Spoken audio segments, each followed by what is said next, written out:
کہ جی ہمارا بنایا ہوا پرسیپشن جو ہے وہ بالکل ہی ختم ہونے کے قریب ہے. اب یہ جو فرم ہائر کی گئی اس کے حوالے سے یہ کہا جا رہا ہے کہ جیسن ملر کی, جیسے میں نے بتایا کہ ان کی ہے, انڈین ایمبیسی نے اپریل میں ہائر کی اور اس فرم کو مئی آنورڈ صرف اور صرف اس کام کے لیے یوز کیا گیا کہ جی ہمارا میڈیا کوریج جو ہے وہ کسی طریقے سے اچھی ہو جائے. $1.8 ملین ایک سال کے لیے اس انویسٹ کیا گیا, اتنے پہ اس کو جو ہے ان کے ساتھ کانٹریکٹ کیا گیا اس فرم کے ساتھ.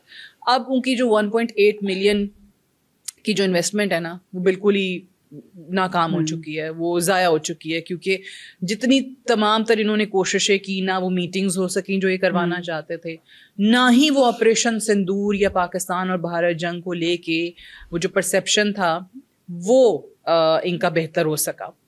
کیوں؟ کیونکہ دیکھیں پرسیپشن آپ ایک حد تک لوگوں کے سامنے رکھ سکتے ہیں, جو حقیقت ہے نا آپ اس کو چھپا نہیں سکتے.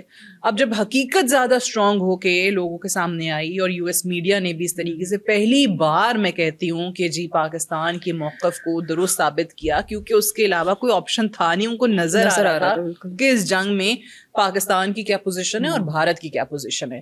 سو آپ بھارتی موقف جو ان کا میڈیا بتا رہا تھا وہ آپ نے سوچا کہ جی امریکی میڈیا بھی ویسے ہی ہوگا. امریکی میڈیا گودی میڈیا تو ہے نہیں کہ جی وہ مودی سرکار کے کہنے پہ اپنی نیوز جو ہے تبدیل کر دے. اب امریکی میڈیا تو یہ کہنے سے رہا کہ جی اسلام آباد پہ قبضہ کر لیا ہے, بھارتی ٹینکس آ گئے ہیں اور پنڈی پہ بھی قبضہ ہو گیا ہے اور کراچی پہ بھی قبضہ ہو گیا ہے اور وہاں پتہ نہیں لاہور میں کیا ہو گیا ہے. سو یہ والی چیزیں اب امریکی میڈیا نے تو نہیں کرنی تھی, اس میں تو مہارت صرف اور صرف انڈین میڈیا کو ہے نا.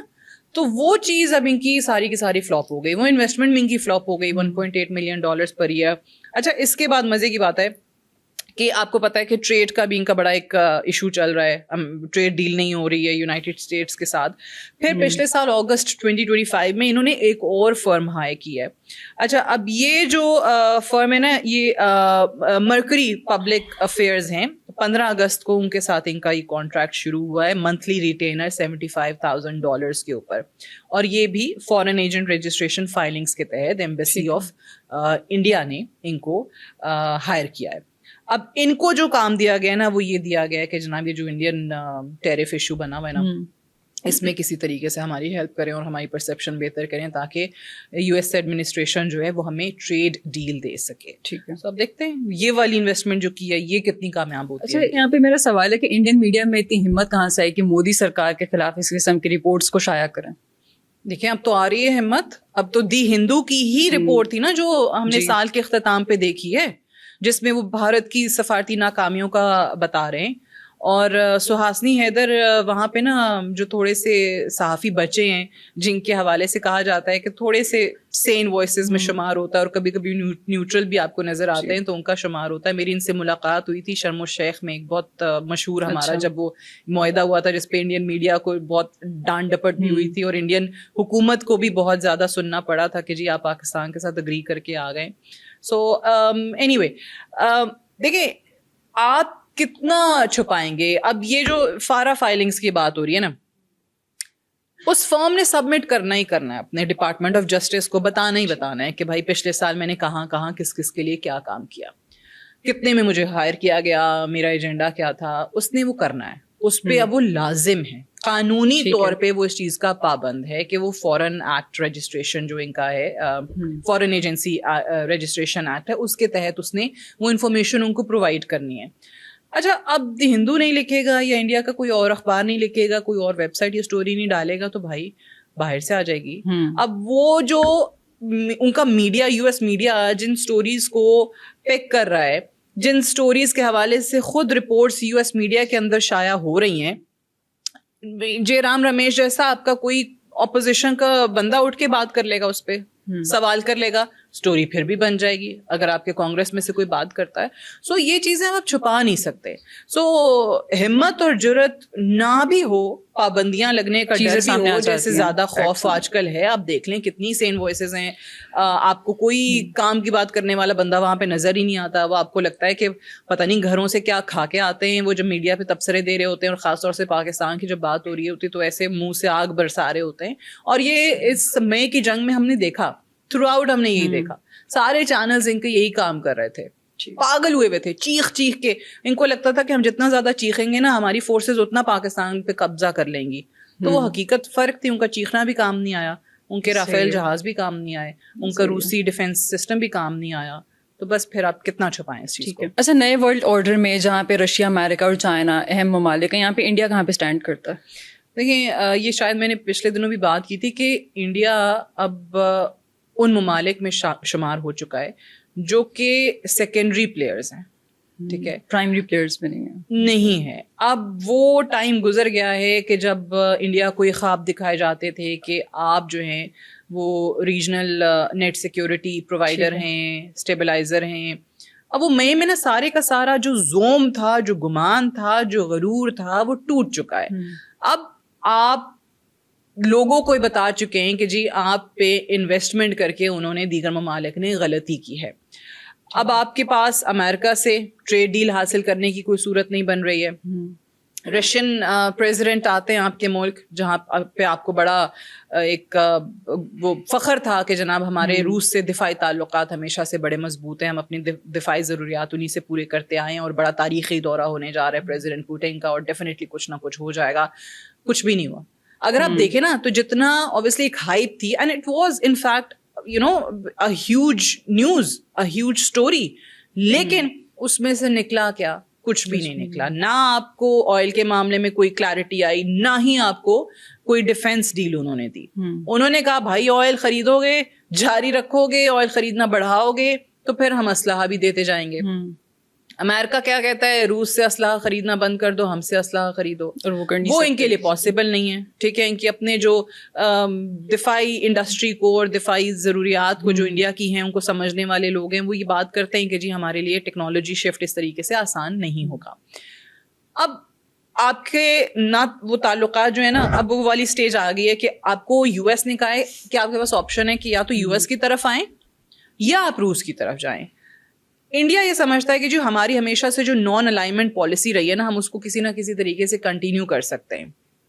پھر اچھا, سونے پہ سہاگا یہ کہ ان کے زخموں پہ نمک چھڑکنا یہ بھی ہو گیا کہ پاکستان ایک ایسا ملک جو کہ یو ایس میڈیا کی سٹوریز کے مطابق بن گیا کہ جس کے بیک وقت آپ کو مڈل ایسٹرن کنٹریز کے ساتھ بھی اچھے تعلقات نظر آتے ہیں, جیسے سعودی عربیہ کے ساتھ ایک ڈیفینس ڈیل بھی حاصل کر لیا ہے, جس کے ایران سے بھی ایٹ دا سیم ٹائم اچھے تعلقات ہیں, روس کے ساتھ بھی, امریکہ کے ساتھ بھی اچھے تعلقات ہیں. تو یہ چیزیں ہضم نہیں ہوتی ہر کوئی. یہ تو آپ کو فرسٹریشن کا اندازہ اسی چیز سے ہو جانا چاہیے کہ جی ہم روس سے بھی ڈیل نہیں حاصل کر پا رہے ہیں, ہم امریکہ سے بھی ڈیل نہیں حاصل کر پا رہے ہیں. تو obviously جو انڈیا کا خواب تھا نا کہ ہم ریجن کے ایک بہت بڑے پلیئر ہوں گے, وہ خواب ٹوٹ چکا ہے. اور جب وہ خواب ٹوٹتا ہے نا تو پھر اس میں وہ والی حرکتیں ہوتی ہیں جو اپنی آس پڑوس کے ممالک کے ساتھ انڈیا اس وقت کرانے کی کوشش کر رہا ہے, خاص طور سے پاکستان میں یوزنگ افغانستان. اچھا, اب ایک اور چیز اس میں یہ ہوئی کہ آپ کو ریجنل آئسولیشن کا سامنا بھی کرنا پڑ گیا. آپ کی دیگر ممالک جو ہے نا وہ بھی, خاص طور سے بنگلہ دیش والی جو سچویشن ہوئی ہے وہ تو ان کے لیے بالکل ہی لائک ڈوب مرنے کا مقام تھا نا, کہ ہم کیسے اب برداشت کریں گے. بنگلہ دیش کی پالیسیز ہماری پالیسیز کے مطابقت کے ساتھ بن رہی تھیں. اب وہاں پہ بھی انہوں نے کہہ دیا ہے کہ جی آپ سے دوری ہی ہم اختیار کریں گے.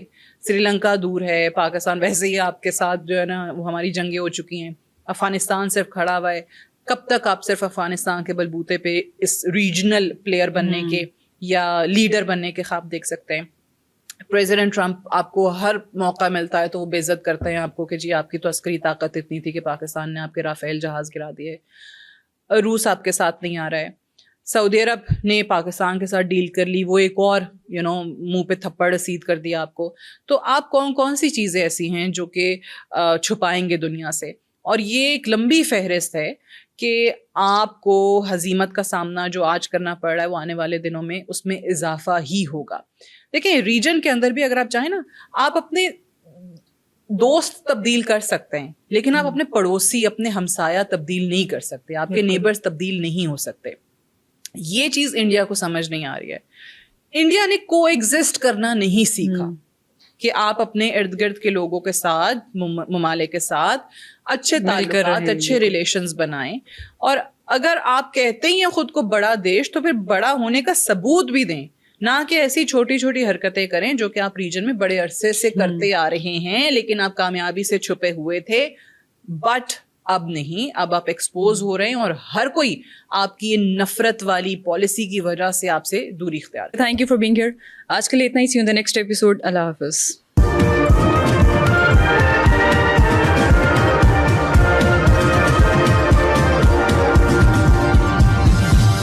You are watching Apna Watan.